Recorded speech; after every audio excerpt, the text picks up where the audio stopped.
It's April 11th, and we're here with another episode of the Bring It Everyday podcast, better known as the BIE podcast, where we discuss all things media and tech in education. If you're a school student or a teacher, this is for you. I'm Andrew Alfonso, and today I'm with Dylan Pislis. Andrew Gress. and we will be discussing four important topics such as constructivism, constructionism, metacognition, and Scratch.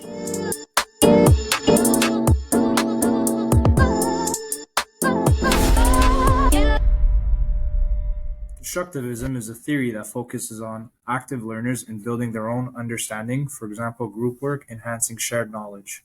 Constructionism is a theory that also focuses on active learners but requires more hands-on work. But the individuals actively learn through creating objects and later on reflecting. For metacognition, it's referred to as how we can enhance our learning by thinking. So there's different metacognitive strategies such as setting goals for learning or using self-questioning techniques to check for understanding. But do you honestly believe these topics are meant for education?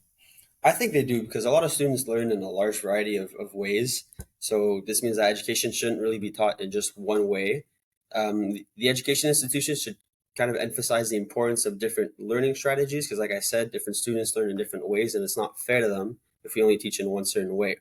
By doing this, we can minimize the amount of students who feel helpless in school because they'll know the different learning strategies. They'll know that their teachers are there to help them.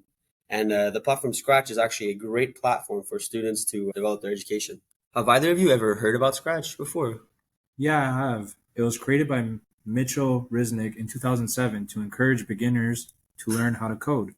He made this possible for us since we will be speaking on the importance of using this platform like Scratch for educational settings. Scratch can be used to help students apply constructivism and promote peer collaboration. The beginners who are using Scratch can share their project to a friend and ask for feedback, or even working on the project together. This fosters shared learning and actively learning how to complete the task. Now that you said that, teachers can also create metacognitive-based assignments because it's a beginner coding platform. They can create specific goals for themselves on the short term and execute their plan to achieve those major goals. For example, a new user using Scratch, let's say they take their larger project and they divide it up into smaller tasks. They set a goal from themselves, like for today, I want to achieve the intro, and then tomorrow it's another goal. So that way they set deadlines to complete those small tasks to then complete the bigger task. By doing so, this kind of promotes metacognition since the new Scratch users will practice becoming aware of their own thought processes, and it'll also allow them to monitor their own work in order to evaluate their own learning processes. So Alfonso, do you think that constructionism could be applied to Scratch? Yeah, I actually do. Listen to this. Yeah, the platform Scratch actually opens up opportunities for students to work with hands-on, right? So as I mentioned before, working hands-on is pretty much constructionism. So users can work hands-on, build knowledge through experiences. But as mentioned by Simmer paper in the text, The Children's Machine, constructionism is like a concept of mental construction. So it's pretty much like building the brain and building skill. Now, if I relate that to Scratch users can engage in different type of codings and creating digital content. Students can use their creative minds to design multiple projects through Scratch. Students will have the opportunity to alter their coding while using the practice of trial and error. Lastly, the platform Scratch allows for students to reflect on their work and improve. By the way, listen to this. Recently, I was scrolling through the Scratch platform. Did you know that the platform offers additional help for those who are visually impaired? Wait, what? People can code even when they're blind? Actually, that's crazy. Yeah, I'm not even joking. It's actually pretty damn cool.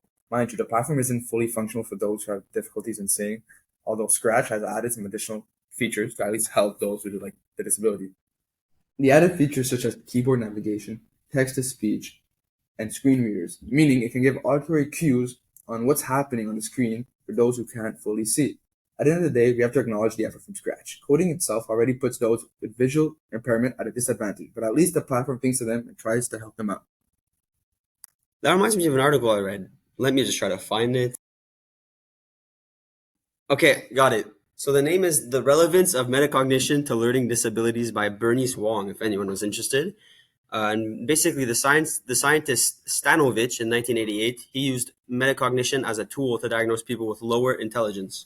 So this can be used for teachers that can create metacognitive-based assessments that can be used as an indicator to see if any students have learning disabilities? Yeah, exactly. Metacognition can be used as a tool to let the teacher know if a student has a learning disability, because a lot of students may have learning disabilities but are probably unaware, or it's just not that obvious. So by using metacognition, the teacher can probably suggest to the students or the students' parents to get an assessment in order to get proper accommodations. That reminds me, did you guys know that constructivism can be used as a tool to promote a welcoming environment for students with physical disabilities in a school? Oh yeah. Yeah. As mentioned, constructivism is when people actively learn through the world around them. The article I came across, Developing Understandings of Disabilities Through Constructivist Paradigm by Jason Olson and Anna Pilson, they say based on learning through social interactions is required to address the barriers that social and physical environments can present, as opposed to changing negative internal perceptions alone. Man, that's a lot of words. I think you lost me there. Yeah, what the researchers is trying to say is by using constructivism approach to address social and physical barriers through learning, the teachers can have discussions and ask questions such as how institutions ensure that students with physical disabilities have equal access to education to those who do not. This is basically promoting like the problems in the school to promote a welcoming environment for students with physical disabilities. You know what? That makes a lot more sense. Hey everyone, are you aware with Bloom taxonomy? I mean, I've heard of it, but I'm not too familiar with it. Honestly, myself, not really. Clearly, you don't pay attention in media, but I will educate you and the audience listening. For those watching, we will put a picture of the pyramid. To start off, Bloom taxonomy is a pyramid that consists of 6 cognitive skills ranging from low to high. The 6 cognitive skills are knowledge, understanding, application, analysis, evaluating, and creating. What does that mean? I'm getting there. Relax. When we are at the lowest point of the pyramid, we are exerting the least of our cognitive skills. This can be referred to as active recalling, retaining facts and definitions, and in contrast, when we're at the highest point of the pyramid, we are required to use the highest order of cognitive skills. Oh, okay. So it's kind of like metacognition, especially the upper part of the pyramid.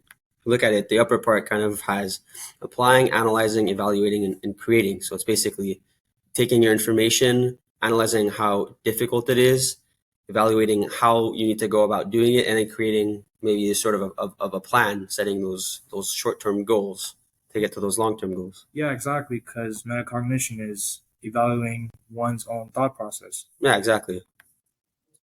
The SAMR scale connects to constructionism.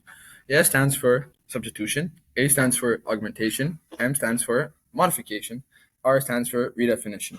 So substitution, the technology provides a substitute for other learning activities without functional change. So for in this instance, using Scratch is a good substitute to learning. Augmentation pretty much is the technology provides a substitute for other learning activities but with functional impairment. To connect it with Scratch, the users can work hands-on and create different designs, which correlates to constructionism. That the technology allows for learning activity to be redesigned. Like the model of constructionism, students can reflect on their work and fix any issues. Such as in Scratch, students can always work and alter their games and their codings. For redefinition, the technology allows for the creation of tasks that cannot have been done without the use of technology. Andrew, how do you think that future teachers and present students can use these practices and theories that we've talked about? For future teachers, as myself, I'm a future physical educator. If ever I'm teaching a class, I will touch on real world issues with my students in more simpler terms so they can get ready to be like exposed to these sensitive topics. So when they approach higher level of education, they are more prepared to engage in these topics. And doing so, it is promoting constructivism because they are both mutually sharing knowledge with each other and learning at the same time. What about you, Dylan? How can you apply metacognition to your futures and students? Well, if I could give an example, I also want to be a physical educator. So if I could give an example for children, for example, let's say I'm teaching them a movement like the gallop, right? I can break it down into steps and set milestones, which about before, that's what metacognition is setting realistic goals. So I could set milestones. Let's say like the first one would be focus on the legs. Just make sure you really got the movement of the legs down packed. And then once we've completed that, the week after, we can then move on to the arms, how to move your arms in coordination with your legs. And then finally, to wrap it up, we can do the movement as a whole. That's smart, because if the students are able to accomplish these small goals, you can also enjoy, and by doing so, you're going to increase their confidence in completing the task that is required for them. Exactly. And then they'll be more motivated, and they'll be more capable of motivating themselves because they can see how much progress they do. Exactly. So as you're thinking about what you learned with us today, don't forget to put your students at the center of their learning process by implementing constructionism, Metacognition, And constructivism. and lastly, the platform Scratch.